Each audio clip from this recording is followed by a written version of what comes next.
Dulu aku langganan pemerannya jadi pengamen, anak jalanan, anak-anak teraniaya, terzolimi, itu tuh langganan pokoknya.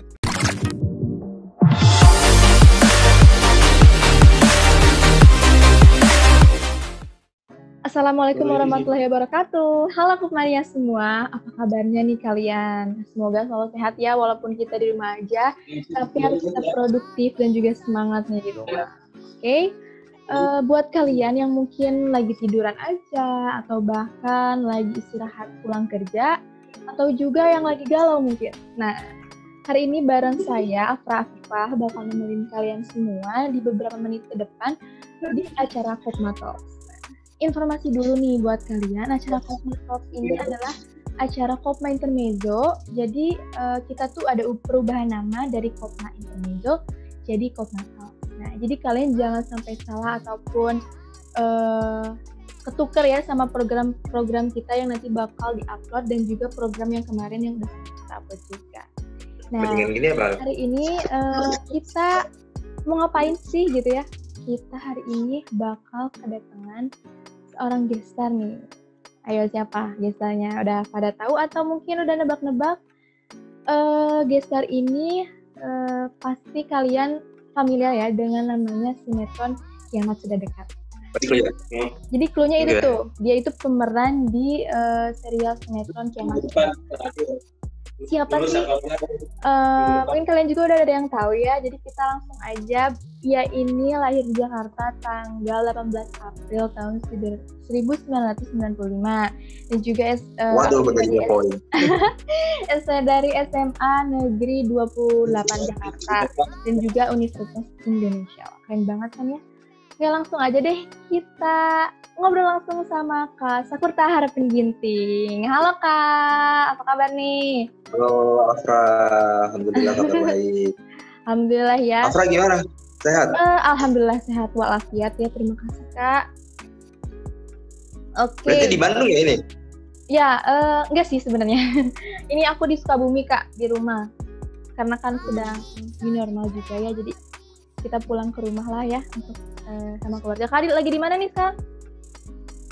Sekarang lagi di Depok. Oh, di Depok. Oke, mungkin kalian ini lebih familiar dengan sebutan Kipli ya Kak ya? Karena perannya di sinetron Kiamat Sudah Dekat. Nih, oke Kakak, sekarang lagi sibuk apa aja nih Kak? Karena apa gimana? Lagi sibuk apa aja nih? Wah, sekarang lagi sibuk membantu negara. Ngapain aja tuh membantu negara? Rebahan santuy. Rebahan santuy, lagi santai-santai aja ya Kak. Emang sekarang tuh Kakak masih nerima job kah? Nerima job? Syuting kah atau gimana?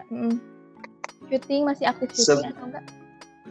Sebenarnya kemarin itu sebelum pandemi yang benar-benar heboh ya. Ya.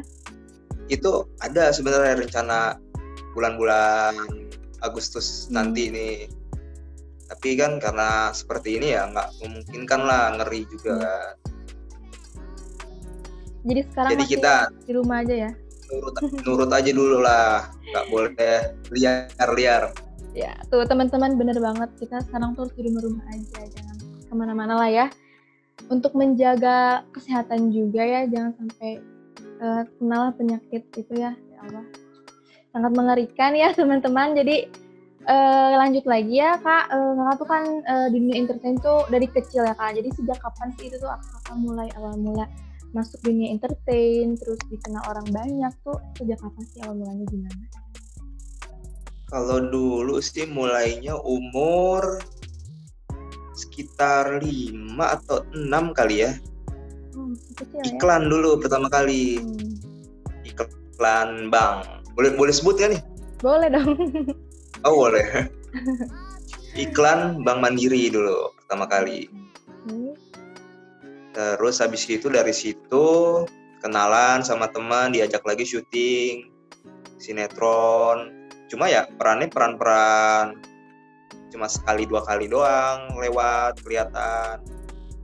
Dulu aku langganan pemerannya jadi pengamen, anak jalanan, anak-anak teraniaya, terzolimi, itu tuh langganan pokoknya. Katanya sempat main film juga ya? Iya, film juga main. Kan orang-orang mulai kenal itu setelah umur berapa waktu itu? Umur 10 kali ya, yang di Kiamat Sudah Dekat itu kan? Iya. Yang bareng Deddy Miswar.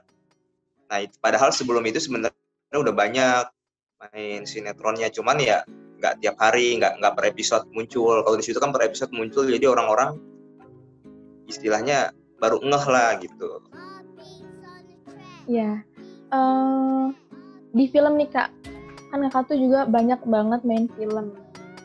Apa sih yang bikin Kakak tuh tertarik banget masuk ke film gitu? Karena setahu aku kan sinetron yang paling melejit tuh di Kiamat Sudah Dekat. Nah, kalau di film tuh film apa juga yang paling Kakak berkesan banget gitu? Film nih maksudnya layar lebar? Ya, film layar lebar. Bioskop ya? Ya. Sebenarnya sih dulu itu pertama kali sih ini film Rindu Kami Padamu. Oh iya. Tahu nggak kamu? Tahu dong. Mosok? Tahu doang pasti. Belum nonton sih, cuman tahu lah. Itu sutradaranya Garin Nugroho. Jadi kalau Mas Garin dia target pasarnya biasanya emang festival-festival di luar negeri. Wow, keren ya. Dan filmnya juga memang dia banyak pesannya. Tapi kadang-kadang kalau di Indonesia mungkin orang-orang suka agak bingung karena emang jarang dialog atau gimana gitu. Nah, dari film Rindu Kami Padamu ini batu loncatan tuh ke Kiamat Sudah Dekat. Jadi ketika launching tayang perdana dari film ini di Kuningan waktu itu, seingat saya, nah itu Pak Haji Deddy Miswar diundang untuk nonton kan bareng. Nah, akhirnya ketemu kita pertama kali di situ. Aku diajak di situ gitu. Wah, perannya tuh jadi Bimo kan ya? Bener gak? Iya, kok tahu sih? Kan tahu dong. Tahu banget. Berarti udah baca-baca kamu ya? Aku udah nonton. Research, lebih ke research. Bagus. Good. Iya.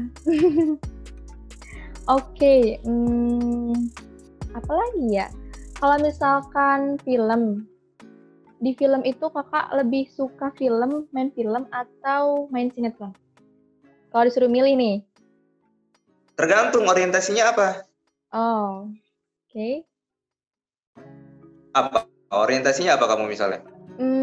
Mau famous atau mau harta? Yes. Dari semuanya deh, dari semua segi deh. Dari misalkan bukan teman sih, apa ya?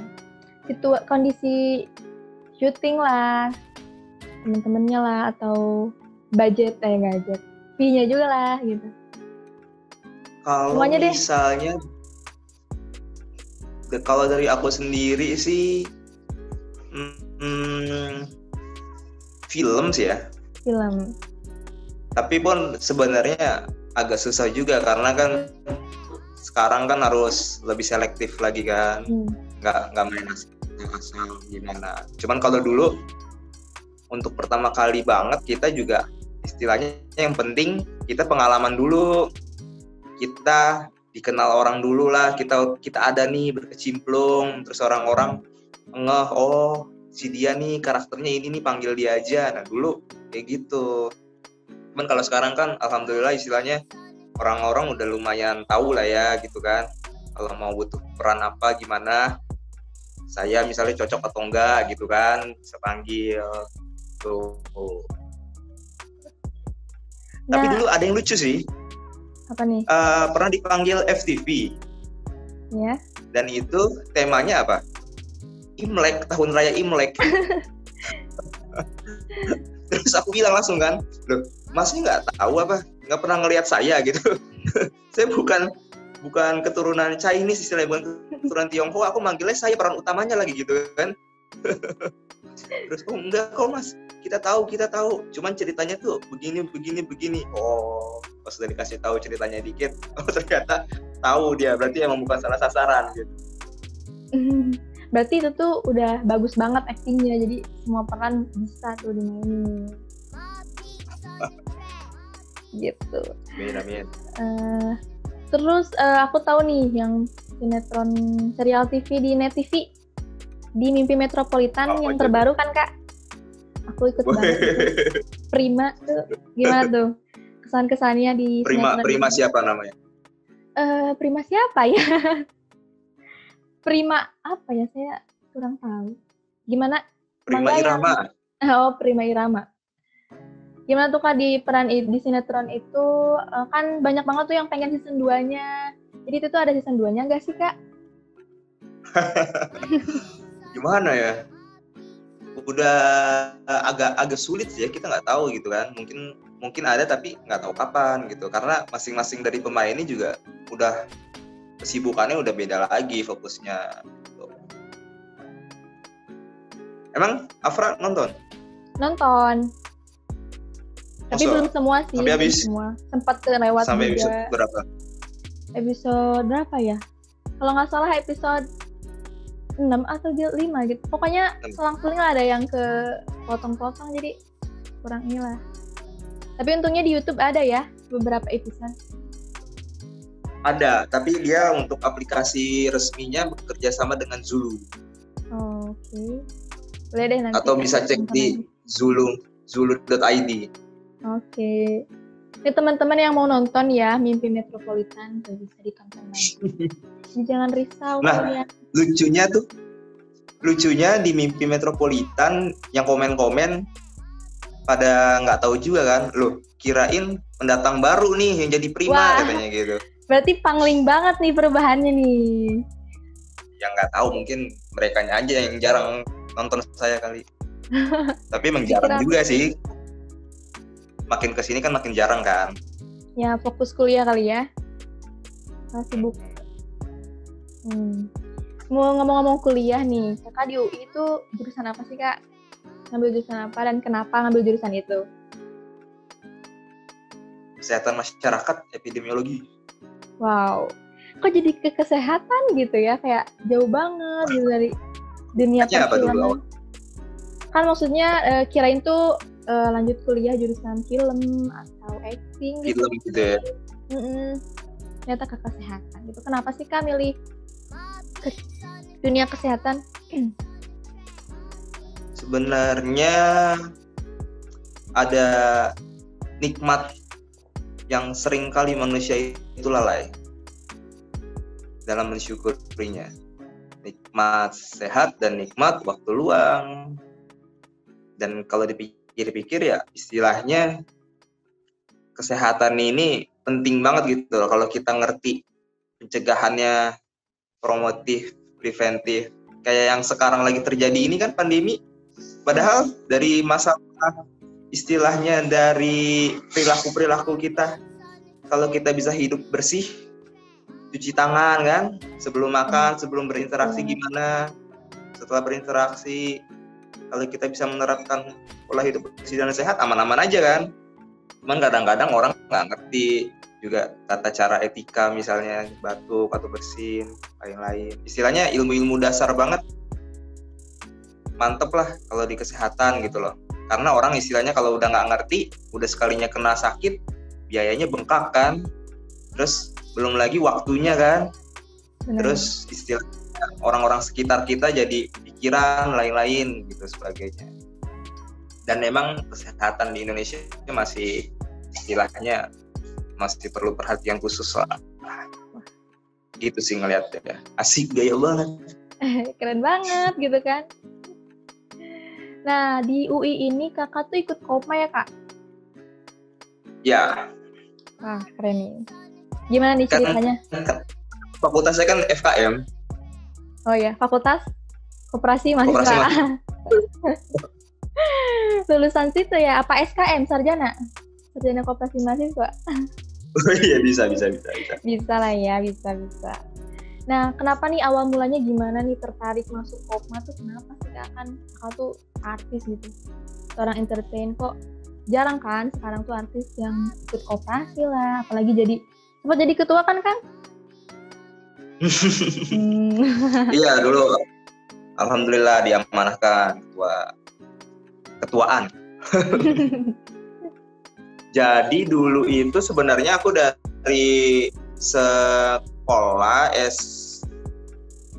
SMP SMA kayaknya udah mulai bisnis kecil tuh, udah mulai jualan, istilahnya musiman lah, yang lagi butuh apa gitu aku sediain. Terus pas SMA juga bisnis jasa. Jadi emang suka aja gitu kan istilahnya. Nah terus pas di sini di kuliah kan ada Kopma itu kelihatannya anaknya asik-asik. Waktu pas apa namanya ya, istilahnya present gitulah masing-masing organisasi kan. Kayaknya asik-asik nih, seru-seru gitu kan.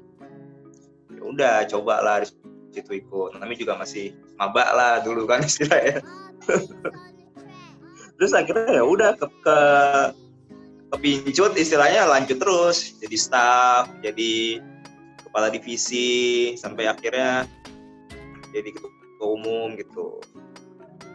Wah, dan ternyata emang seru, dapat teman banyak, terus akhirnya ngertilah sedikit-sedikit istilahnya tentang koperasi, terus tentang gimana sih jualan di situ gitu loh, ada konsinyasi, ada apa gimana, terus juga bisa kenal sama teman-teman di fakultas lain yang ada koperasi mahasiswanya juga, kampus lain di situ, di Jakarta, di Bogor, di Bandung, di Jawa gitu. Jadi basicnya pengen jadi pengusaha terus masuk Kopma gitu. Iya, wih keren kamu lah ngerangkumnya loh. Yang lain beng-beng. Oke nih, akan jadi kepilih nih jadi ketua. Naik, terus ada nggak sih omongan orang atau misalkan fans-fansnya mungkin yang kurang setuju atau bahkan mungkin kayak kata kita mah gini, nyinyir, kayak nyinyirin gitu, kayak kan lo artis gitu, kok mau sih masuk koperasi, kok gini, kok ada nggak sih yang kayak gitu? Aku mah nggak punya fans tahu. Masa nih? Nggak mungkin yang punya. Lah, definisi fans itu apa emang? Penggemar, kan? Ada, iya, penggemar, ada fanbase-nya, basis-basisnya. Aku nggak punya tahu. Berarti harus bikin. Nanti aku masuk lah, boleh? Bikin.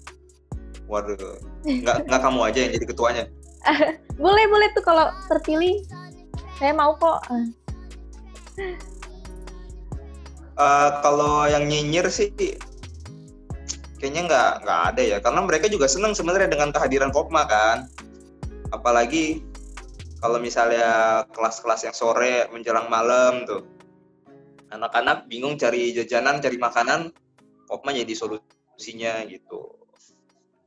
Dan segala kebutuhan ATK, dan kita juga jual macam-macam produk istilahnya, terus penyewaan proyektor, sound system, dan lain-lain, dan merasa terbantu banget gitu. Dan emang brandingnya kalau di kampus saya, Kopma ini anak-anaknya kece-kece istilahnya gitu loh. Cuma gayanya doang sih gitu. Kece-kece, memikat gitu ya?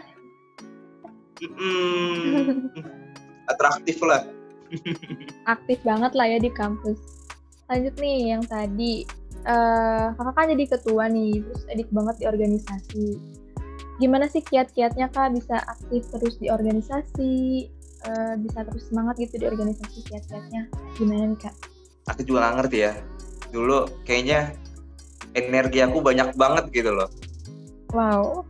Amazing gitu. Kegiatannya, iya, kegiatannya organisasi, kuliah, terus ada kepanitiaan juga pasti kan kalau ada organisasi. Terus olahraga juga aku senang juga dulu di kampus. Terus ikut seni juga di sana aktif. Apa ya tipsnya ya? Ya kalau misalnya emang kalian suka dengan kegiatan itu, emang ada ketertarikan dan ingin mengeksplor diri kalian di situ, ya mungkin dengan sendirinya kalian akan membuat prioritasnya, memasukkan di dalam daftar prioritas kalian gitu loh, dan emang bisa diatur jadwalnya gitu. Oke, jadi kalau emang suka harus bisa manage waktu lah ya. Harus ditunggu tanggung jawab lah ya. Nanya, kenapa sih kok bisa syuting, bisa sekolah, gimana? Nah, gimana sih time managementnya gitu, Kak? Ya, bingung juga ya, tinggal atur aja. Istilahnya gini loh, kalau misalnya emang waktunya kamu belajar di kelas, di sekolah, ya perhatiin gurunya nerangin apa. Kalau misalnya emang ada yang ketinggalan, bisa nanya teman kan, tadi materinya gimana, PR-nya ada apa. Terus kalau misalnya waktu tidur, istirahat. Terus kalau waktunya syuting, terus misalnya ada PR, bisa dibawa PR-nya dikit-dikit, atau misalnya mau ulangan, bawa baca-baca dikit-dikit gitu. Ya dicicil-cicil aja. Berarti lagi syuting juga belajar gitu ya, Kak? Iya, saya kalau misalnya di menjelang ujian apa, orang-orang tahu pasti saya bawa tuh buku catatan gitu. Keren banget ya. Biar keren aja, biar kelihatan kayak pelajar aja. Oke nih, selama kakak di Kopma nih, apa aja sih yang udah kakak dapet dari sana? Setelah bertahun-tahun di Kopma. Gimana? Setelah bertahun-tahun di Kopma gitu. Ya, apa aja yang udah dapetin? Aku berasa keluargaannya sih, berasa banget. Terus kita juga akhirnya dapat channel lah. Kita tahu merchant apa, orang-orang yang jualan istilahnya yang bisa dapat lebih murah, gimana caranya. Terus istilahnya dari kampus-kampus lain juga networkingnya juga lumayan lah jadinya. Ya gitulah, seputar itulah. Jadi kekeluargaan, relasi ya? SAU. Itu sih, jangan ketinggalan. Nih, menurut kakak nih, kenapa sih kita itu harus ikut Kopma? Harus ikutan koperasi? Gitu. Harus apa? Ikut Kopma, ikutan koperasi. Sebagai anak muda kan perlu lah gitu. Kenapa itu? Gimana nih menurut kakak? Kenapa kita harus ikut? Kenapa ya? Kalau misalnya nggak suka ya nggak suka sih. Cuman kalau dibilang kenapa, kalau emang kamu mau mandiri secara finansial nantinya, kamu ya harus tahu dasar-dasarnya wirausaha tuh seperti apa. Dan untuk mendapatkan relasi juga ya salah satunya ya terjun di dunia Kopma. Selain bisa berwirausaha, kamu juga bisa belajar berorganisasi, interaksi di situ kan, manajemen segala macam kegiatan yang ada di situ. Gitu. Istilahnya bisa dapet lah, wirausahanya dapet, soft skill kamu dapet buat manajemen bla bla bla gitu. Jadi biar mandiri ya, terus nambah juga soft skill kita biar lebih matang lagi di bisnis gitu ya, Kak. Oke, sebelum kita tutup nih, pertanyaan terakhir nih ya. Apa pesan-pesan kakak buat para pejuang koperasi atau anak-anak muda yang pengen masuk koperasi nih? Kan sekarang tuh lagi masanya pandemi, lagi sulit lah ya perkoperasian itu dari segi organisasi dan juga bisnisnya mungkin sedang menurun gitu ya, kurang produktif lah. Gimana nih pesan-pesan kakak buat mereka gitu? Jadi pesan-pesan buat apa nih, buat meningkatkan produksi apa gimana? Boleh meningkatkan produksi atau memotivasi juga boleh, Kak.